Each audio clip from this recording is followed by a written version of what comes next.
Hello, good morning. It is Saturday, excuse me, it's not Saturday, it's Sunday, the 24th of March. And as of yesterday, I made this YouTube channel and have been teaching the story of Moses. So that's what I'm doing. And so I stopped at chapter 10. I do apologize, I'm having a hard time uploading chapter 5, which I hope to have that taken care of today. So just kind of a recap. God is showing Moses his power, not only his power, but he's showing Moses God's power. He's teaching him. And they're trying to get the Israelites out of Egypt. And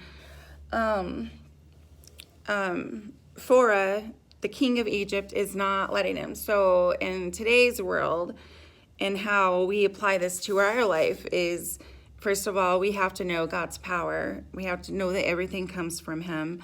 We have to take a look at who we hang out with. Talk about procrastination. Because it keeps on saying, tomorrow, I'll let your people go, and then God hardens his heart, and Pharaoh does the same thing whenever he does. So thus far, he's showing Pharaoh, God is showing Pharaoh, like, okay, you're not going to listen to me, you're not going to let my people go, so I'm going to do these things in your life, like he sent frogs, gnats, flies, turned all of the water into blood. And Pharaoh, after each time, God was taking those things away, and still Pharaoh is refusing to listen and let the people go. So with that being said, and how that applies to our life is, like things happen over and over and over again, and God is trying to get our attention, and we just don't seem to want to listen. So I'm just gonna keep on going. This is chapter 10.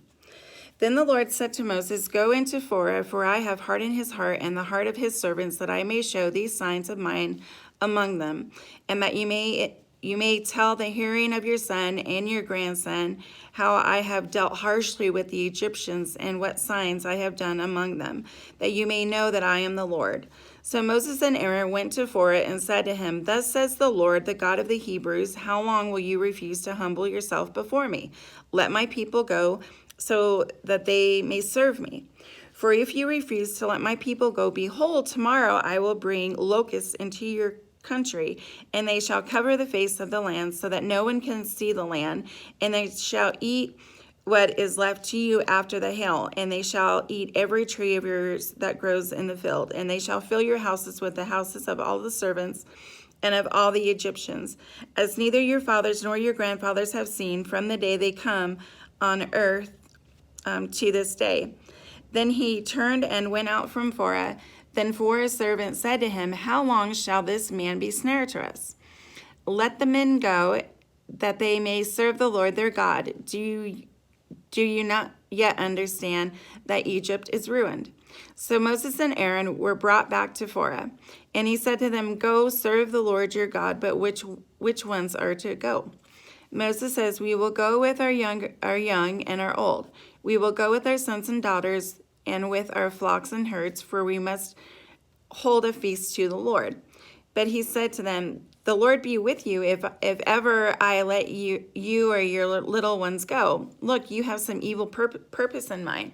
So like God knows our intentions. He knows what our intentions are, and he's got some evil things going on in his head about not listening. So he says, "No, go the men among you and serve the Lord, for that is what you are asking." And they were driven out from Pharaoh's presence. Then the Lord said to Moses, "Stretch out your hand over the land of Egypt for the locusts, so that they may come upon the land of Egypt and eat every plant in the land, and all of the hail has left."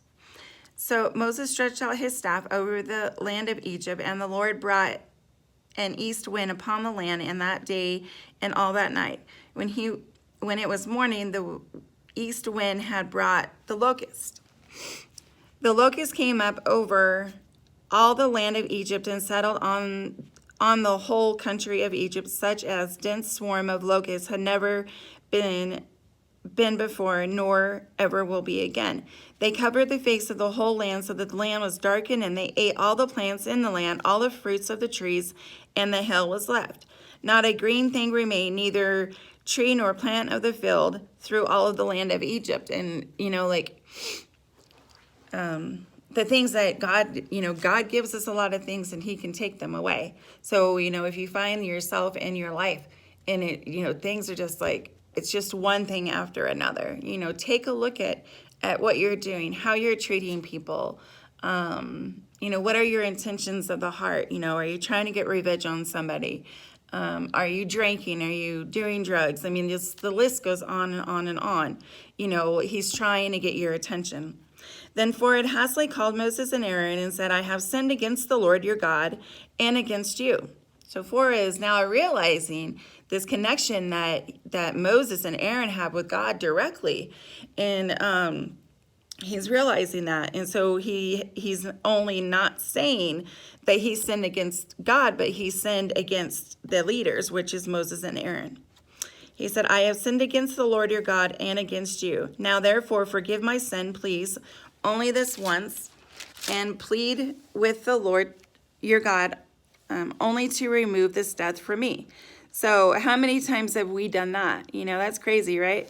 I mean, just, get me out of this situation, please, God, I promised to do this or I promised to do that. And I said in a video before, we must have our words few because, again, God knows our intentions, and he may say, okay, yeah, I'm going to get you out of this situation, but you need to take action on whatever it is that you're doing. So he went out from Pharaoh and pleaded with the Lord, and the Lord turned the wind into a very strong west wind, which lifted the locusts and drove them into the Red Sea. Not a single locust was left in all of the country of Egypt. But the Lord hardened Pharaoh's heart, and he did not let the people of Israel go, because he knew his heart, and he knew what was going to happen. So then the Lord said to Moses, stretch out your hand toward heaven, and there may be darkness over the land of Egypt, a darkness to be felt. So Moses stretched out his hand toward heaven, and there was pitch darkness in all of the land of Egypt 3 days. They did not see one another, nor did anyone rise from the place for 3 days. But all the people of Israel had light where they lived. Then Pharaoh called Moses and said, go serve the Lord. Your little ones also may go with you. Only let your flocks and your herds remain behind. But Moses said, you must also let us have sacrifices and burnt offerings that we may sacrifice to the Lord our God. Our livestock also must go with us. Not a hoof shall be left behind, for we must take them to serve the Lord God, and we do not know what we must serve the Lord until we arrive there. But the Lord hardened Pharaoh's heart, and he would not let them go. Then Pharaoh said to him, get away from me, take care never to see my face again, for on the day you see my face, you shall die. Moses said, and you say, I will not see your face again? So, yeah, then, Pharaoh is now getting angry with God because Pharaoh really, I guess, wants to do it. He wants to let the people go, but he's not letting him go. He's not letting him do it because he knows his intentions. So, just apply that to your life today. He hasn't gotten your attention enough. For you, he hasn't gotten your attention enough because your intention of your heart hasn't changed. Chapter 11. The Lord said to Moses, yet one plague more I will bring upon Pharaoh and upon Egypt. Afterward, he will let you go from here. When he lets you go, he will drive you away completely. Speak now in the hearing of the people that they ask every man of his neighbor and every woman of her neighbor for silver and gold jewelry. And the Lord gave the people favor in the sight of the Egyptians. Moreover, the man Moses was very great in the land of Egypt, in the sight of Pharaoh's servants and in the sight of the people. So Moses said, thus says the Lord, about midnight I will go out in the midst of Egypt, and every firstborn in the land of Egypt shall die, from the firstborn of Pharaoh who sits on his throne, even in the firstborn of the slave girl who is behind the handmill, and the firstborn of the cattle. There shall be great cry throughout all of the land of Egypt. such as there has never been before, nor ever will be again. But not a dog shall growl against any of the people of Israel, either man or beast, that you may know that the Lord makes a distinction between Egypt and Israel. All of these, and all of these your servants shall come down to me and bow down to me, saying, Get out, you all the people who follow. After that I will go out. And he went out from Pharaoh in hot anger. Then the Lord said to Moses, Pharaoh will not listen to you, that my wonders may be multiplied in the land of Egypt. Moses and Aaron did all these wonders before Pharaoh, and the Lord hardened Pharaoh's heart, and he did not let the people go out of the land. Chapter 12. The Lord said to Moses and Aaron in the land of Egypt, This month shall be for you the beginning of months. It shall be the first month of the year for you. Tell all your congregation of Israel that on the 10th day of this month, every man shall take a lamb according to their father's houses, a lamb for a household.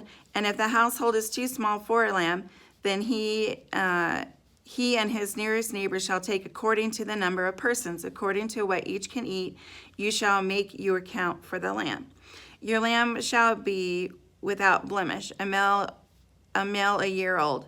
You may take it from the sheep or from the goats, and you shall keep it you should keep it until the 14th day of this month, when the whole assembly of the congregation of Israel shall kill their lambs at twilight. Then they shall take some of the blood and put it on the two door posts and the lintel of the houses in which they eat. They shall eat the flesh that night, roasted on the fire. The unleavened bread and bitter herbs they shall eat.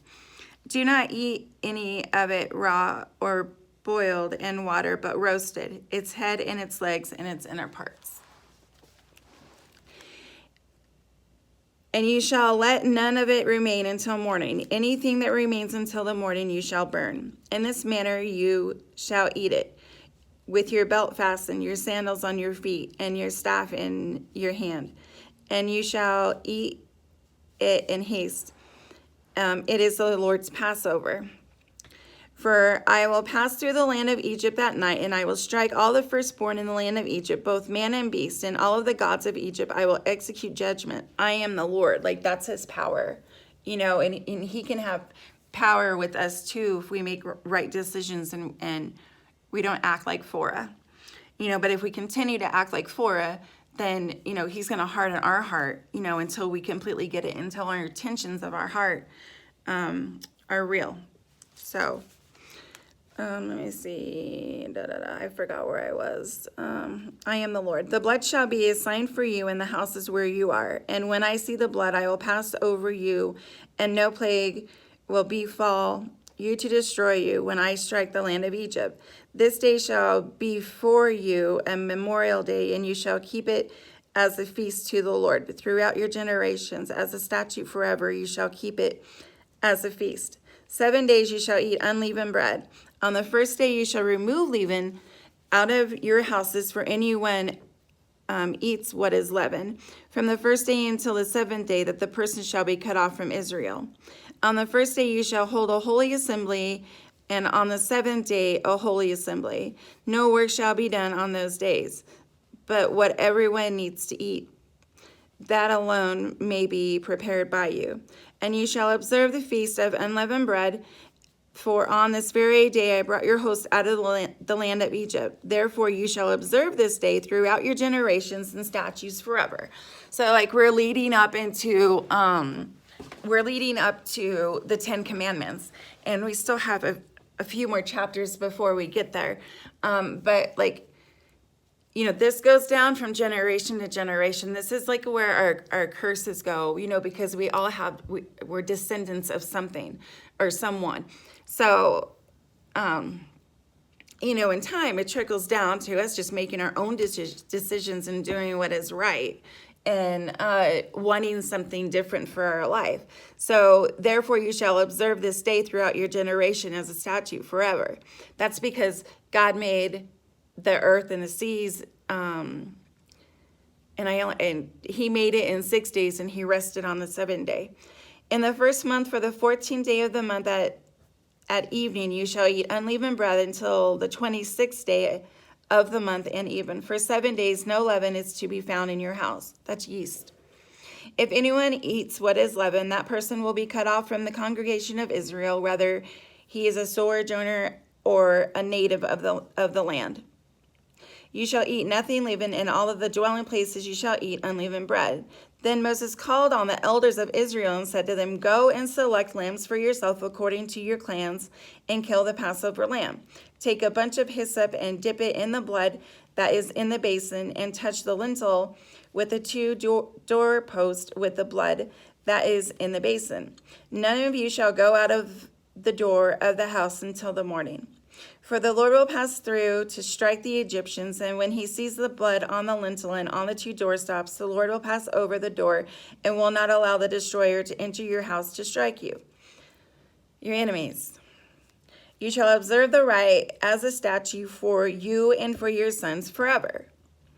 And when you come to the land that the Lord will give you, as he has promised, you shall keep this service. Hold on. And when your children say to you, what do you mean by this service? You shall say, it is a sacrifice of the Lord's Passover, for he passed over the houses of people of Israel in Egypt when he struck the Egyptians, but spared our houses. And the people bowed their heads and worshipped. Then the people of Israel went and did so. As the Lord had commanded Moses and Aaron, so did they.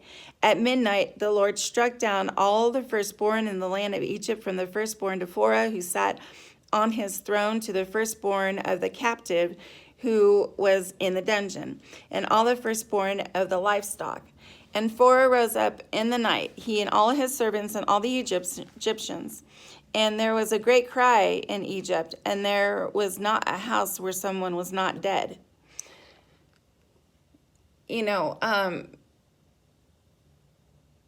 Until we start to listen, like we're spiritually dead. And God wants us to be spiritually whole because he has a plan for us and a purpose for us.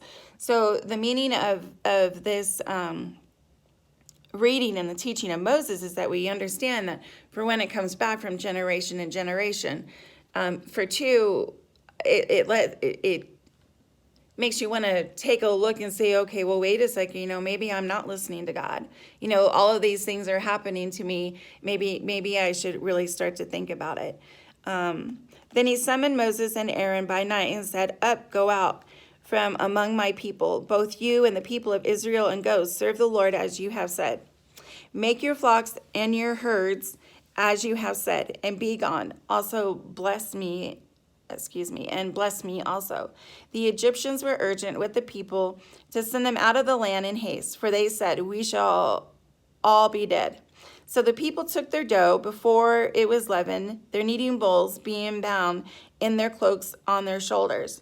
The people of Israel had also done as Moses told them, for they had asked the Egyptians for silver and gold jewelry and for clothing. And the Lord had forgiven the people favor in the sight of the Egyptians, so that they let him have what they asked. Thus they plundered the Egyptians. See, he gives you favor. Forgive me of all of my sins. This should be a daily prayer, because there's no way that anybody cannot sin on a daily basis. That's what the 10 Commandments are. They were made for us to sin. So in prayer, we should always say, Lord, Father, please forgive us of all of my sins. It helps heal the heart for yourself, brings on forgiveness for yourself for whatever it is, and then forgiveness for other people. It just heals. It heals. It's like being grateful for all things. That's part of it. Please, Father, forgive us of all of our sins. Thank you for what you do to us, for us, and with us. And the people of Israel journeyed from Ramses to Succoth, about 6,000 men on foot, besides women and children. A mixed multitude also went up with them, and very much livestock, both flocks and herds. as they baked unleavened cakes of the dough that they had brought out of Egypt, for it was not leavened, because they were thrust out of Egypt and could not wait, nor they had prepared any provisions for themselves. The time that the people of Israel lived in Egypt was 430 years. At the end of the 430 years, on that very day, all of the host of the Lord went out from the land of Egypt. It was a night of watching by the Lord to bring them out of the land of Egypt. So this same night, in a night of watching, kept to the Lord by all the people of Israel throughout the generations. And the Lord said to Moses and Aaron, "This is the statute of the Passover. No foreigner shall eat of it, but every slave that is brought for money may eat of it after you have circumcised him. No foreigner or hired worker may eat of it. It shall be eaten in one house. You shall not take any of the flesh outside the house. You shall not break any of its bones. All of the congregation of Israel shall keep it. If a stranger shall sojourn with you and would keep the Passover to the Lord, let all his males be circumcised. Then he may come near and keep it. He shall be a native of the land, but no uncircumcised person shall eat it. There shall be one law for the native and the stranger who sojourns among you." All of the people of Israel did just as the Lord commanded Moses and Aaron. And on that very day, the Lord brought the people of Israel out of the land of Egypt by their hosts, because they listened. There's favor and many blessings when we listen. There's, our prayers get answered, most definitely. But to find why you're here on this earth is to, be thankful, know it so that you can start changing your way of thinking, and, don't be a fora, and we all do it. I've done it. I still have a hard time, however, I didn't change my way of thinking. God changed my way of thinking and a lot of other things, so right now it's just action, what am I doing action-wise? So the Lord said to Moses, "Concentrate to me all the firstborn. Whatever is the first to open the womb among the people of Israel, both of man and of beast, is mine." So everything belongs to God. Everything comes from God. Who is to say that, where do animals go, when they die? Their bodies go to the dust. Our bodies go to the dust. Everything comes from God. Everything, you guys, I cannot stress that enough, that everything comes from him. We all bleed the same. Perfect. That's a perfect song, by Mandisa. We all bleed the same. We all have red blood, including animals. Ants, spiders, you name it. We all breathe, we have hearts, and we have red blood.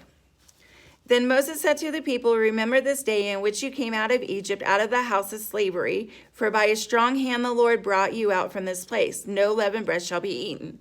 So I talked about earlier in a previous video, that, we are slaves to ourselves. We're slaves to the people we work for. We're slaves to our addiction. Anything that we love more than God, we're a slave to. "And when the Lord brings you into the land of the Canaanites, the Hittites, the Amorites, the Hivites, and the Jebusites, which he swore to your fathers to give you, a land flowing with milk and honey, you shall keep this service in this month." So, again, that's generation after generation. He's already promising, this is what, if you continue to listen to me, then this is what, I have a promise. This is a promise. I'm going to bless you tremendously. 7 days you shall eat unleavened bread, and on the seventh day there shall be a feast to the Lord, thanking him. And for us, it's Sunday, and the Sabbath day is not specified in the Bible. So really, it says you shall work hard for 6 days and rest on the seventh day. So I don't know, my perception of that is we work really hard for 6 days, and then, because I know a lot of people have jobs, so every day, like any day could be a Friday, or even a Saturday. So whatever day that is for you, that you shall rest. So let's see here, 7 day okay. Unleavened bread shall be eaten for 7 days. No leavened bread shall be seen with you, and no leavened shall be seen with you in all your territory. You shall tell your son on that day, it is because of what the Lord did for me that I came out of Egypt. So he wants to bring us out of our slavery, our slavery to self, for one. He wants to teach us. He wants you to have that life that you just never dreamed of, because it's waiting for you. It's called your destiny, and until we start changing in our heart and changing our way of thinking. It says in the back of the Bible, and I'm sure in other places, like I say, I can only tell you what I've been taught. I can only tell you what I've been taught. So, it says that we must be an imitator of God. And in doing that, then we must obey his commandments. And we're going to talk more about that as I continue on. And it shall be to you a sign on your hand and as a memorial between your eyes, and the law of the Lord may be in your mouth. For with a strong hand the Lord has brought you out of Egypt. You shall therefore keep the statutes at any appointed time from year to year. Even the Lord brings you out of the land of the Canaanites, as he swore to you and your fathers, and shall give it to you. You shall set apart to the Lord that first opens the wound. At the firstborn of your animals that are males shall be the Lord's. Every firstborn of a donkey you shall redeem with a lamb, or if you will not redeem it, you shall break its neck. Every firstborn of man among your sons you shall redeem. And when in time to come your sons will ask, what does it mean? You shall say to him, by his strong hand the Lord brought us out of Egypt from the house of slavery. For when Pharaohs stubbornly refused to let us go, the Lord killed all the firstborn in the land of Egypt, both the firstborn of man and the firstborn of animals. Therefore I sacrificed to the Lord all of the males that first opened the womb, but all of the firstborn of my son I redeem. It is a sacrifice to learn and implement what he teaches us, because we have to be in control, or let him be in control of our minds. I often in the morning will pray, very often, and like a lot when this all first started in 2013. Please, God, thank you for this day. Please guide and direct my thoughts to being of you. Show me my character defects, and help me to change that. And it's a sacrifice to do that, because we're so used to be in one way. And so it's hard to change that. Everything in our life becomes a habit, and habits are hard to break. But then really, truly, we have to change the way that we think in order to, to be an imitator of God, and for him to show us the gifts that he has given us. He's given us so many gifts, and there's favor in doing what I'm telling you and what God is telling you. It shall be as a mark on your hand, on the frontlets between your eyes, for by his strong hand the Lord brought us out of Egypt, out of your slavery. When Pharaoh let the people go, God did not lead them by the war of the land to the Philistines, although that was near. For God said, let the people change their minds when they see war and return to Egypt. But God led the people around the way of the wilderness toward the Red Sea. This is a really good, this is faith. He's teaching, now he's going to teach faith. Why should you listen to me? And the people of Israel went out to the land of Egypt equipped for battle. Moses took the bones of Joseph with him, for Joseph had made the sons of Israel solemnly swear, saying, God will surely visit you, and you shall carry up my bones with you from here. And they moved out from Succoth and encamped at Etham on the edge of the wilderness.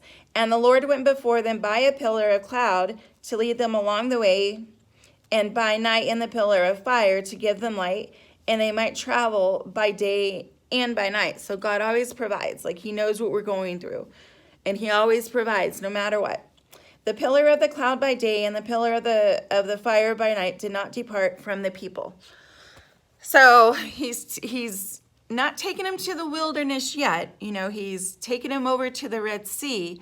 And I'm going to end this video, start again, because it's at 30 minutes. So with that being said, give me just a few minutes, and be reading chapter 14, talking about faith. Thank you.